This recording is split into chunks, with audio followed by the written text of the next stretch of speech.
Sa mga taong hindi po nakakalimot pong mag-subscribe, naniniwala po akong sila ay may natatanging busilak at may mabubuting kalooban. Saan man kayo naroon sa iba't ibang sulok ng mundo, sana kayo ay palaging malakas at malayo sa sakit araw-araw. Pagpalang umaga, tanghali o gabi sa inyong lahat. Sa mga taong hindi po nakakalimot pong mag-subscribe, maraming salamat po sa inyong lahat. At sana wag po kayong magsawang mag-subscribe sa akin. Ipagpatuloy niyo po lamang ang pagsuporta at pagtulong po sa akin. At tatanayin ko pong napakalaking utang na loob sa inyong lahat. At Diyos na pong bahalang maggagabay sa inyong lahat. At sa mga bago na ngayon lamang po nakatuklas ng aking YouTube channel, Liwagan ng Pangasinan, huwag na po kayong mag-atubiling pindutin ang subscribe, like, and share. At pakipindot na rin po ang bell icon para palagi po kayong updated sa aking mga isusunod na mga video. Pagkakalob ko po at ituturo ko po sa inyong lahat ang aking mga nalalaman sa panggamot sa spiritual at physical na karamdaman. At lahat ng mga panggamot sa mga orasyon at dito po lamang matutuklasan sa Liwagan ng Pangasinan. Pakatandaan at pakaingatan po lamang, gamitin po lamang sa kabutihan, huwag sa kasamaan, gamitin upang makatulong sa mga taong nangangailangan, huwag pong ipagyabang at palagi po ninyong isa puso't isipan at panatilihing magpakumbaba sa isa't sa magtulungan, magbigayan at higit sa lahat magmahalan. At huwag po kayong makalimot pong tumulong sa mga taong hiniga po sa hirap ng buhay at ito'y malaking kayamanan sa langit sa pagtulong sa kapwa. At hindi matutumbasan sino man, kaya ang Diyos na po ang bahalang magsusukli sa lahat po ninyong ginagawang kabutihan. At pagkakalob sa inyong lahat ang siksik, digdig at tumapaw na pagmamahal ng ating Diyos amang makapangyarihan sa lahat.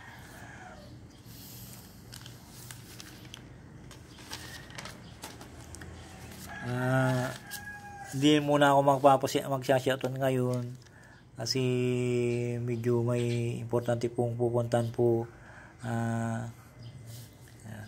Pasensya na po kayo kung shoutout po sa inyong lahat, sa mga baguhan, sa mga bago pa lang po nakatuklas sa aking YouTube channel, Liwagan ng Pangasinan. Shoutout po sa inyong lahat. Ang isi-share ko po sa inyo ay sikreto kung buhay ang medalyon, Liwagan ng Pangasinan. Magdasal po ng isang ama namin, luwalhati, at kung ang medalyon nyo po ay dinidibusyonan nyo po at hindi nyo po nararamdaman na kahit dasal na kayo ng dasal, devotion na kayo devotion sa inyong medalyon, kasi po ay ang pagdevotion kung minsan na nakakamali ka at di mo na inulit po ay hindi po comfortable po yun. Dapat po kung halimbawa nagkamali kayo ng devotion ay magsuri po kayo. Importante po yung suri, magpakumbaba sa isa magtulungan, magsuri po kayo, tapos ang gawin nyo po ay ulitin nyo agad po yun. Huwag kayong magpaniwala dyan sa mga sinasabi ng iba na at least naintindihan po kayo ng medalyon nyo po.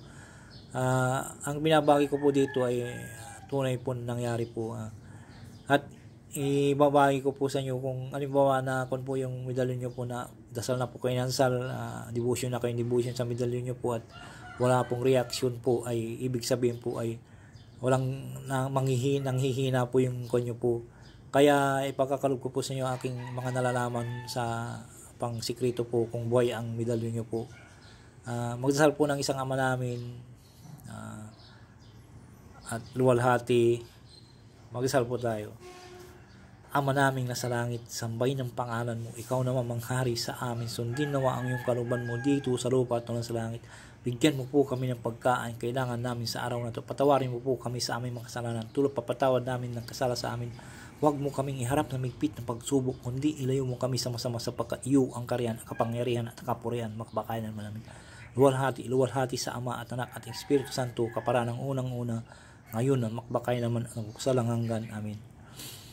Tapos isunod po yung orasyon po ng 3 beses po at sabay usalin po sa isip lang po at ng 3 beses po ay ihip po sa medalyon. Pag uminit, ito ay buhay.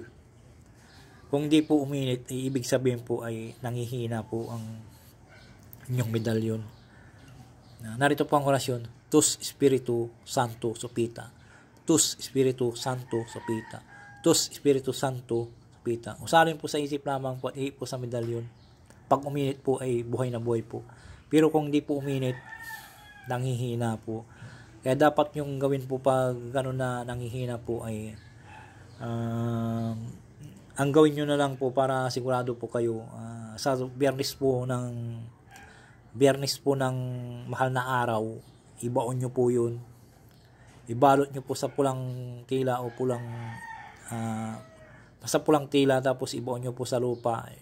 Yung mga medalyon nyo po dyan na hindi po nagre-react po na kahit ano pong klase medalyon, kung hindi po nagre-react, ito na yung pagkakataon nyo po na balutin nyo po sila ng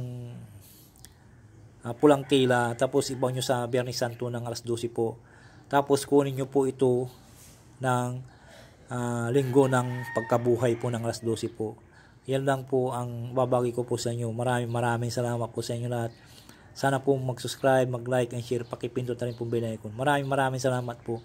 Sa mga baguhan po na bago lang po kayong bumili po ng mga medalyon, hindi po kayo nagsisigurado po doon na sabi nila na debosyonan niya na po yun, dinasalan na po, huwag kayong magsigurado, dapat po kayo ang gumawa po.